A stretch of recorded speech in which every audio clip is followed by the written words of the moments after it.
एक temporary contraceptive method का type है जिसको बोला जाता है आईयूसीडी। ध्यान रखिएगा, अच्छे से लपेटते हैं, आपके एग्जाम पॉइंट ऑफ से इंपॉर्टेंट है। आईयूसीडी का मतलब होता है intra uterine contraceptive device. Intra uterine contraceptive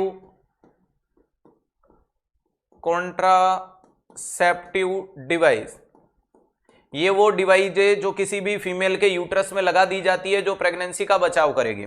ध्यान रखिएगा, ये मेनली 3 जनरेशन में आपके सामने आती है, कुछ गाइडलाइन 4 जनरेशन भी कहती है। पहले नंबर पे बात करते हैं, उसे बोलते हैं जनरेशन फर्स्ट। जनरेशन का मतलब पीढ़ी, और कौन सी पीढ़ी, तो पहली पीढ़ी के अंदर आया, यानी बहुत समय हो चुका है पहली ही। ध्यान रखिएगा, फर्स्ट जनरेशन में कैसी होती है, तो याद रखिएगा ये बायो एक्टिव है,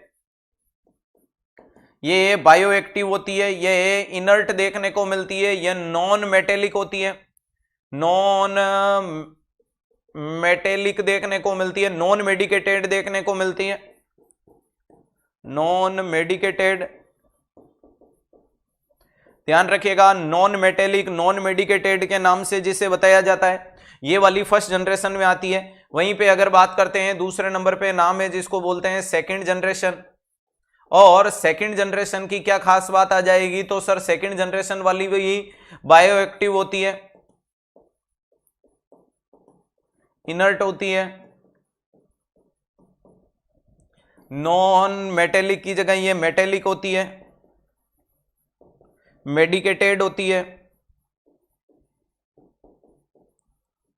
और नॉन हार्मोनल होती है।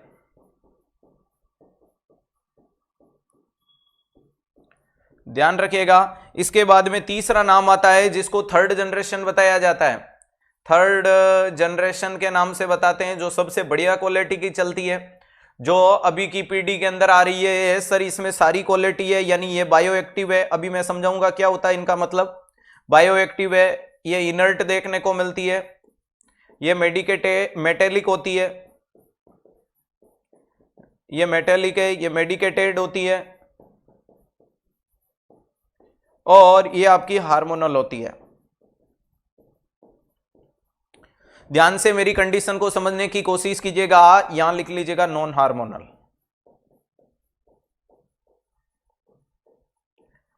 ध्यान रखिएगा, एक एक ऑप्शन को समझें।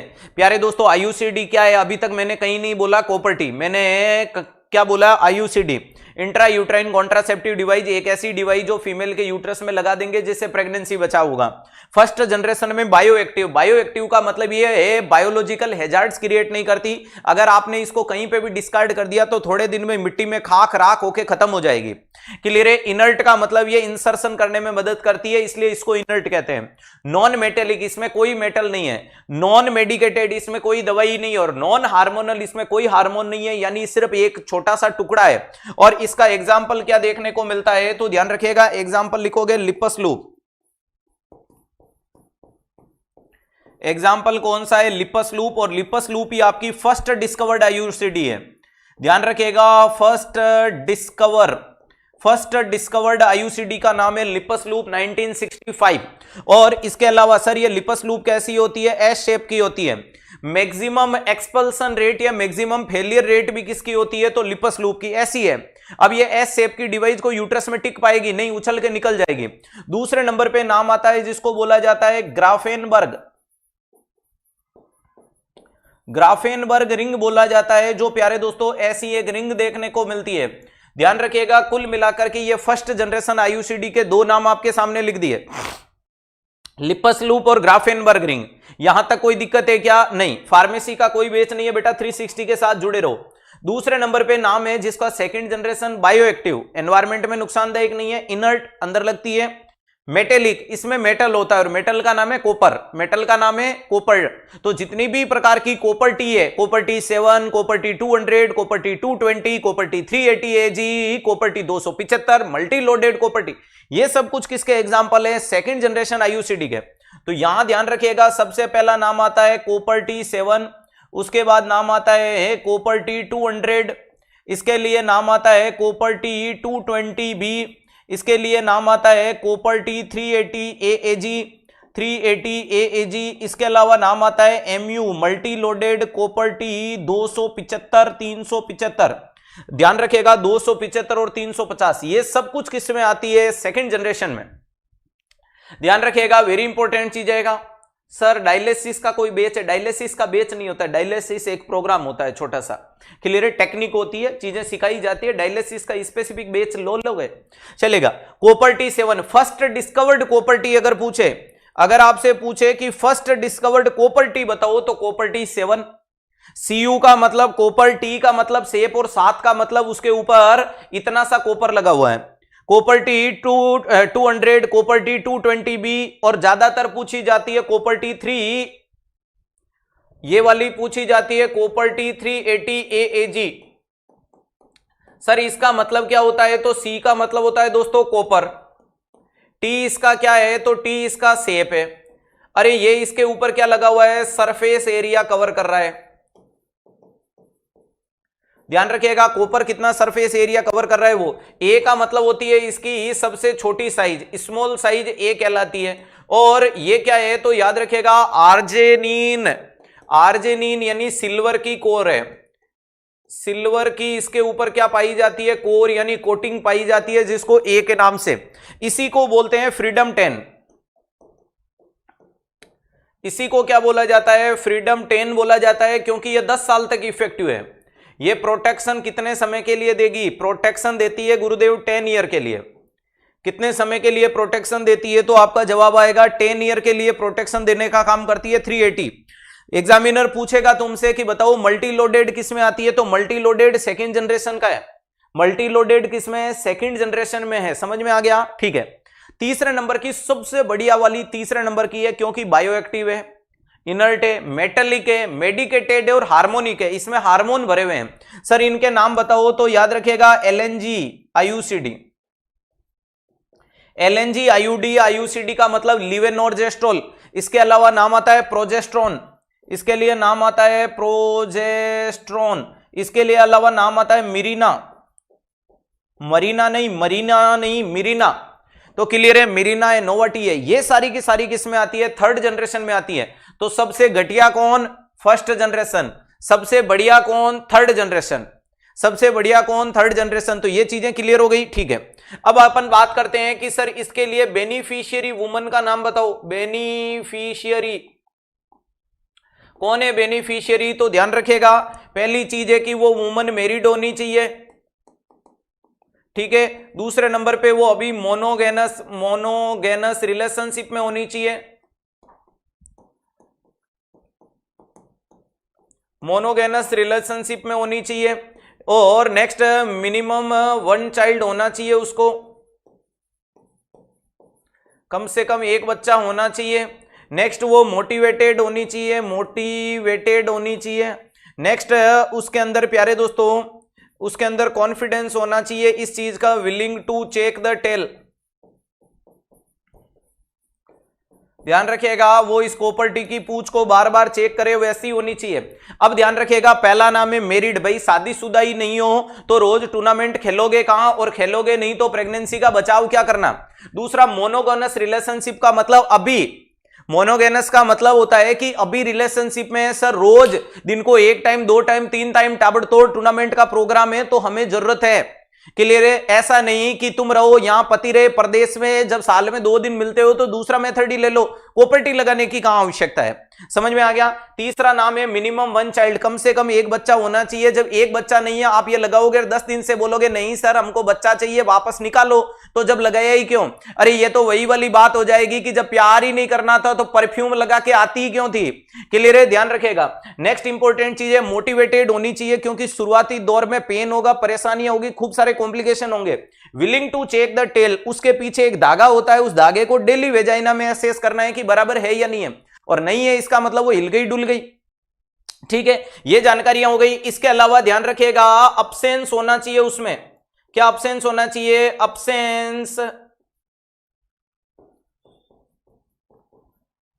Absence of ectopic pregnancy history. अरे हिस्ट्री ऑफ एक्टोपिक प्रेगनेंसी उसमें अब्सेंट होनी चाहिए। ऐसे नहीं कि पिछली बार बच्चा पाइपलाइन बोले तो फैलोपियन ट्यूब में फंस गया और इस बार तुम और लगा रहे हो, ये ऐसा नहीं करना है। ये जानकारियां हो गई, ठीक है। अब अपन बात करते हैं अगले नंबर पे, बेस्ट टाइम कब लगाना चाहिए। बेस्ट टाइम क्या होता है, तो ध्यान रखिएगा अगर अपन बात करते हैं तो आपका जवाब जाएगा within week after cessation of cycle, cessation of menses. ध्यान रखिएगा ब्लीडिंग रुकने के एक हफ्ते के अंदर अंदर, इसी को आप बोल सकते हो फर्स्ट 10 डेज, और इसी को बेस्ट बोल दो 7 to 10 डेज। तो ध्यान रखिएगा मासिक चक्कर के 7 से 10 दिन बेस्ट जवाब है, इसी को आप शुरुआती 10 दिन बोल दो, इसी को आपने क्या बोल दिया कि साइकिल रुकने के एक हफ्ते के अंदर अंदर। क्यों? क्योंकि ब्लीडिंग फेज में नहीं लगाना, ब्लीडिंग फेज में लगाओगे तो पता ही नहीं चलेगा कि ब्लीडिंग कॉपर टी से हो रही है कि साइकिल से। दूसरा, साइकिल रुकने के एक हफ्ते के अंदर अंदर क्यों लगाना है? क्योंकि इस टाइम सर्वाइकल ओस ओपन रहता है। तो ये तो नॉर्मल वुमन में हो गया। दूसरे नंबर पे अगर अपन बात करते हैं कि अगर नॉर्मल डिलीवरी हुई, अगर नॉर्मल डिलीवरी हुई तो कब लगाओ? विद इन 3 डेज, या बोल दो बिफोर डिस्चार्ज।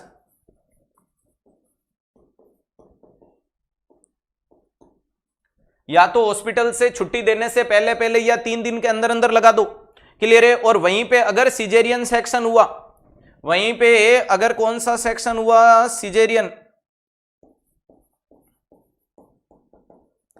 अगर सिजेरियन सेक्शन हुआ तो आपका जवाब क्या जाएगा? तो सर जवाब जाएगा विद इन 7 डेज और बिफोर डिस्चार्ज हॉस्पिटल।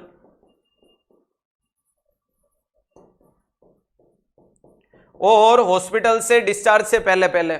ये वाली चीज भी क्लियर हो गई। हां, अगर इफ नॉट डन, इन दोनों को अगर आपने इस समय में नहीं लगाया, ध्यान रखिएगा अगर इसको 3 दिन में और इसको 7 दिन में आपने नहीं लगाया तो फिर कब लगानी है? ध्यान रखिएगा if not done then after 6 to 8 week. तो फिर आप उसको प्यूपेरियम के टाइम के बाद लगाओगे, पहले नहीं लगाना। समझ में आ गया? तो नॉर्मल वुमन में कब लगाओ? सर मासिक चक्कर के शुरुआती 10 दिनों में, एग्जैक्ट बोलूं तो 7 से 10 दिन, ब्लीडिंग फेज में नहीं, या लैंग्वेज बोलूं तो within the 1 week, within the week after the cessation of cycle. चलो नेक्स्ट हो गया नॉर्मल में तीसरे दिन, सिजेरियन में 7वें दिन के अंदर अंदर, और अगर नहीं लगाया तो डिलीवरी के 6 से 8 वीक बाद, यानी आफ्टर द प्यूपेरियम लगाना है। प्यूपेरियम में नहीं लगाना है, जो भी चेंजेस होते हैं होने दो। ये जानकारी हो गई, ठीक है। नेक्स्ट बात आती है कि सर ये कैसे वर्क करती है, इसका मैकेनिज्म ऑफ एक्शन बता दो।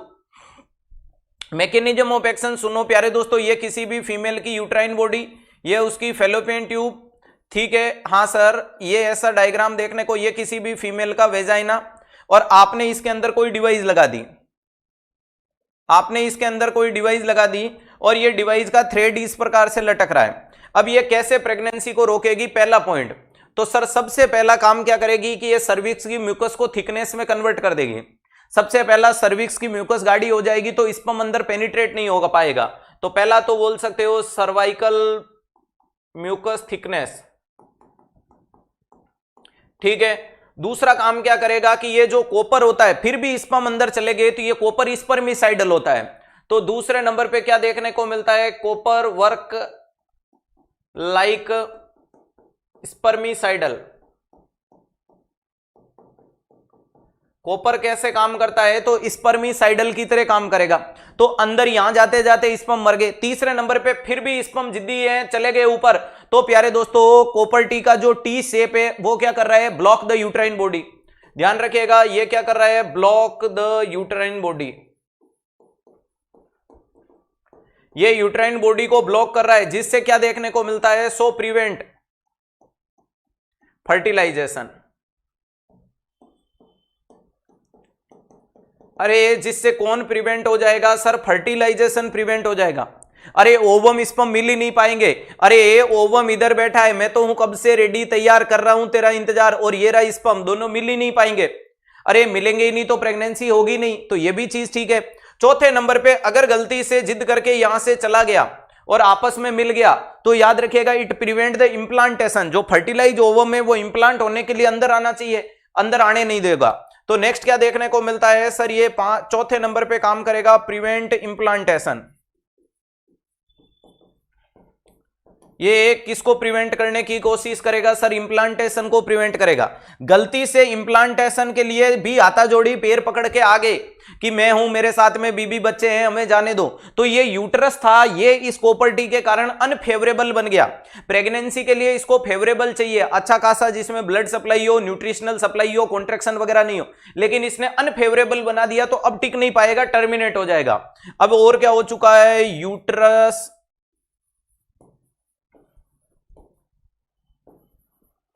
यूट्रस प्रेजेंट अनफेवरेबल, और अनफेवरेबल है तो प्रेगनेंसी टिक नहीं पाएगी। तो ये 5 तरीके हैं, इसीलिए इसकी इफेक्टिवनेस अच्छी है। भाई पहले स्पर्म को जाने ही नहीं दिया, घुस गया तो अंदर जाते जाते मार दिया, चला गया तो मिलने नहीं दिया, मिल गया तो आने नहीं दिया, आ गया तो टिकने नहीं दिया। अरे मजार है कि यहां प्रेगनेंसी हो पाएगी? नहीं होगी। तो काम करने का तरीका क्लियर हुआ। नेक्स्ट अगर बात कर लेता हूं कि सर इसके साइड इफेक्ट क्या है, तो सुन मेरे भाई, साइड इफेक्ट में नाम आता है ब्लीडिंग, कि जैसे ही इसको लगाओगे खून खराबा हो जाएगा, जैसे ही इसको लगाओगे पेन के चांसेज हैं, जैसे ही इसको लगाओगे एक्टोपिक प्रेगनेंसी हो सकती है, एक्टोपिक प्रेगनेंसी, जैसे ही इसको लगाओगे इसके कारण पेल्विक इन्फ्लामेटरी डिजीज हो सकती है, जैसे ही इसको लगाओगे इसके कारण प्यारे दोस्तों यूटेराइन परफोरेट हो सकता है, परफोरेशन, यूटेराइन परफोरेशन हो सकता है, इसके कारण स्पॉन्टेनियस एक्सपल्सन हो सकता है। ये सारे के सारे इसके साइड इफेक्ट हैं।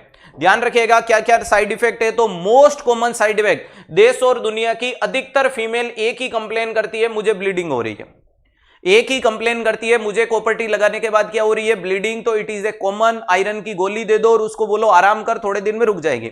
सेकंड मोस्ट जो उसका कंप्लेन होती है, सेकंड मोस्ट जो वो कंप्लेन करती है, वो करती है ब्लीडिंग के साथ दर्द भी हो रहा है। तीसरा नाम है एक्टोपिक प्रेगनेंसी, कारण समझ में आ गया कि फैलोपियन ट्यूब में फंसा रह गया। पीआईडी का मतलब pelvic inflammatory disease, normal female की तुलना में इसमें 8 गुना चांसेज बढ़ जाएंगे, बहुत सीवियर कंडीशन होगी।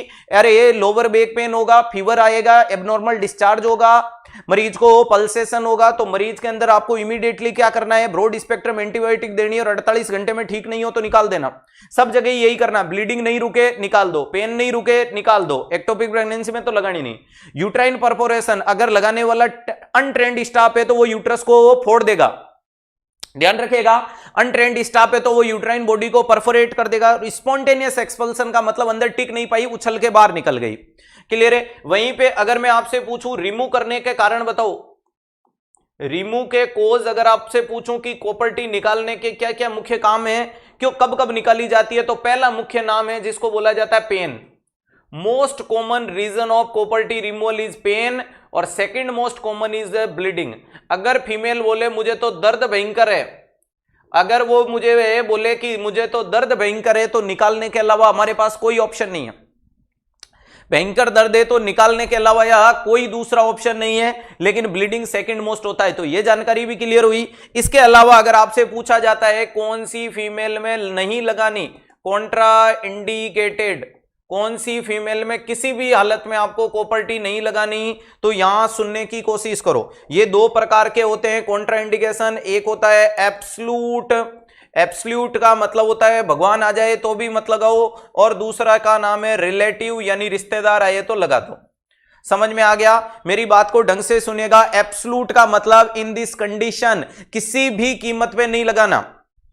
ध्यान रखिएगा, एब्सोल्यूट में चाहिए भगवान धरती पे आ जाए और बोले कि इस फलाना उलर्थ में कॉपर टी लगा दो, तुम बोलना मैं तो ना लगाऊं। और रिलेटिव का मतलब पहले उसे समझाओ, सिखाओ, बताओ, नफे नुकसान फायदे सब बताओ, फिर भी नहीं माने तो कर्म फूटे उसके।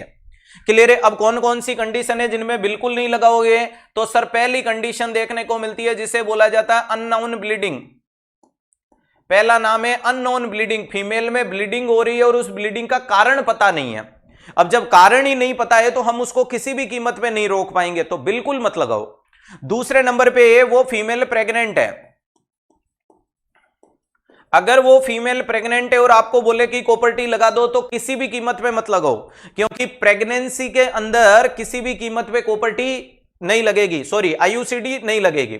चलो तीसरे नंबर पे, अगर उसको प्यारे दोस्तों जेनाइटल ऑर्गन का कोई कैंसर है, जेनाइटल ऑर्गन में कोई ट्यूमर या जेनाइटल ऑर्गन में कोई ट्यूमर है और या कोई कैंसर है, जैसे कि वेजाइनल कैंसर है, जैसे कि सर्वाइकल कैंसर है, जैसे कि यूट्राइन कैंसर है, जैसे कि ओवेरियन कैंसर है, किसी भी कीमत पे मत लगो। ऑलरेडी जब कैंसर से सफर कर रहा है तो हमें किसी भी कीमत पे उस पे नहीं लगाना है, जेनाइटल में सब आगे हैं, ठीक है। नेक्स्ट, अगर यह इंपॉर्टेंट चीज है, अगर उस फीमेल में मिलती है history of ectopic pregnancy,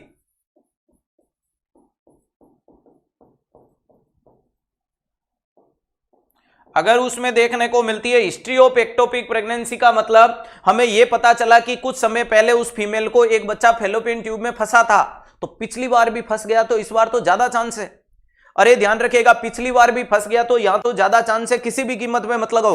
next होता है प्रेजेंट पीआईडी, अगर सिंपल लिखा हो ना पीआईडी तो उसमें भी नहीं लगानी। जब ऑलरेडी उसको पेल्विक इन्फ्लामेटरी डिजीज है तो किसी भी कीमत पे नहीं लगानी। तो किन किन में नहीं लगानी है ये क्लियर हो गया, अननोन में, प्रेग्नेंट में, जेनिटल ऑर्गन कैंसर में, हिस्ट्री में, पीआईडी में। अब किस किस में पहले समझाओ और फिर नहीं माने तो लगा दो।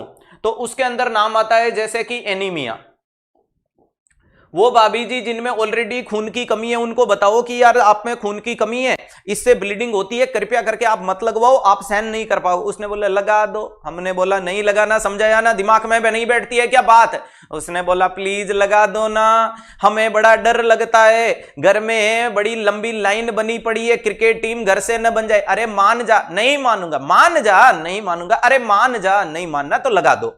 चलो नेक्स्ट अगर बात करते हैं, इसके अंदर देखने को मिलता है मिनोरेजिया।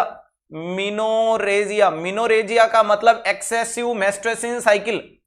अरे मिनोरेजिया वाली फीमेल आई, हमने उसको बोला कि तेरे ऑलरेडी मासिक चक्कर में 80 ml से ज्यादा तू खून खराबा कर रही है। उसने बोला तो क्या हुआ, हमने बोला तो और निकल जाएगा तो खून की कमी आ जाएगी। उसने बोला प्लीज मेरी समस्याओं का समाधान कर दो, मेरी बात को समझने की कोशिश करो, लगा दो। हमने बोला देख खून की कमी आ जाएगी, तू शौक में चली जाएगी, तू मर जाएगी। उसने बोला मर भी तो जाएंगे तो क्या हुआ, कम से कम जिंदगी तो जिएंगे। शेर कर दुनिया की गाफिल, ये फिर जिंदगानी कहां, और ये जिंदगानी फिर रह गई तो फिर ये नौजवानी कहां। लगा दो सर, ये दौर वापस नहीं आएगा, लगा ही दो, लगा दो। चलो तीसरे नंबर पे नाम आता है प्यारे दोस्तों हिस्ट्री ऑफ पीआईडी। उसने हमें बताया कि उसको पहले पीआईडी हुआ था, अभी नहीं, पहले पीआईडी हुआ था। तो हमने बोला देखो बहन जी पहले हुआ तो अब चांसेस ज्यादा है, अब मत लगवाओ। उसने बोला लगा दो, तो लगा दो। क्लियर है। तो ध्यान रखिएगा, एनीमिया, मिनोरेजिया, अनमोटिवेटेड। अनमोटिवेटेड का मतलब ठीक ठाक मोटिवेटेड है, कभी तो बोल रही है मैं ध्यान रख लूंगी, मैं उसका धागा देख लूंगी, मैं चेक कर लूंगी, धागा ऊपर नीचे हो जाएगा, खिसक जाएगा तो अस्पताल आके बता दूंगी। कभी बोल रही है मेरे से तो ना हो ये काम। क्लियर है। तो ध्यान रखिएगा ये इंपॉर्टेंट चीज है। तो इन सारी कंडीशन में तो रिलेटिव कॉन्ट्राइंडिकेशन है, पहले मना करो, नहीं माने तो लगा दो। इनमें तो किसी भी कीमत में नहीं लगानी। हाँ लगा दो, लगा दो, लगा दो, लगा दो। लगा दे आग पानी में जवानी उसे कहते हैं, और छीन ले सिलेक्शन कहानी इसे कहते हैं। तो देखो कॉन्ट्राइंडिकेशन हो गया, साइड इफेक्ट हो गया, मैकेनिज्म ऑफ एक्शन हो गया, बेस्ट टाइम हो गया, बेनिफिशियंस हो गया, और आईयूसीडी हो गया। तो अब आपको एक ही चीज बचती है और उसका नाम है बोलो सांवरिया सेठ की जय।